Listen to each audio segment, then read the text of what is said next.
Porque Deus amou o mundo de tal maneira que deu seu Filho unigênito para que todo aquele que nele crê não pereça, mas tenha a vida eterna. Porque Deus enviou seu Filho ao mundo não para que condenasse o mundo, mas para que o mundo fosse salvo por ele. Quem crê nele não é condenado, mas quem não crê já está condenado, porque não crê no nome do unigênito Filho de Deus. E a condenação é esta, que a luz veio ao mundo, e os homens amaram mais as trevas do que a luz, porque as suas obras eram más. Porque todo aquele que faz o mal aborrece a luz, e não vem para a luz para que as suas obras não sejam questionadas. Mas quem pratica a verdade vem para a luz, a fim de que as suas obras sejam manifestas, porque são feitas em Deus. Amém? Até aqui. Irmãos, aqui a gente vê vários tópicos interessantes. Nós começamos vendo aqui que Deus amou o mundo, né? Deus olhou para a terra, não viu um justo sequer, viu a situação da humanidade, e eu fico observando, e eu começo a lembrar lá do início. Eu começo a me lembrar de Gênesis, que quando o Senhor faz ali um pedido para o nosso pai na fé, Abraão.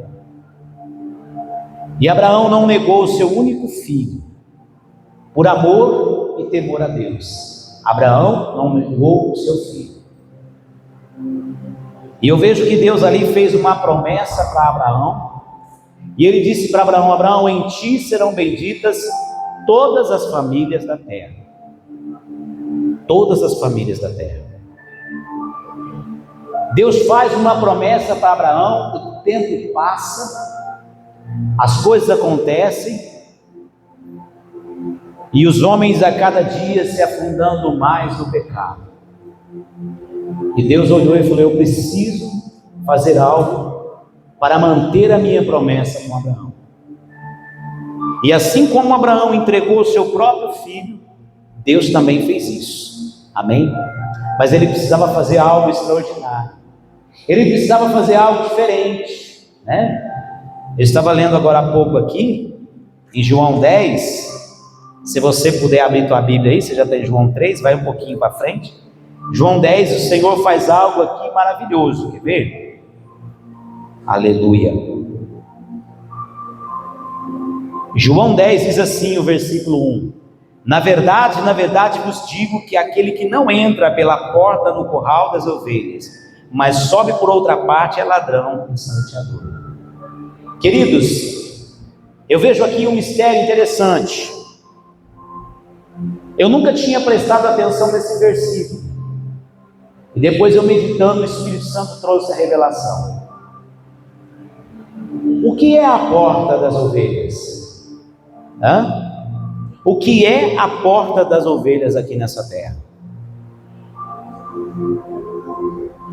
A porta das ovelhas é um nascimento materno. A porta que todo homem vem ao mundo. Quando eu falo homem, né, no sentido figurado, homem e mulher. Qual é a porta que todos vêm ao mundo? Através do nascimento materno. Então Jesus não podia vir de outra forma, porque ele falou assim, olha, mas, versículo 2, aquele que entra pela porta é o pastor das ovelhas, né?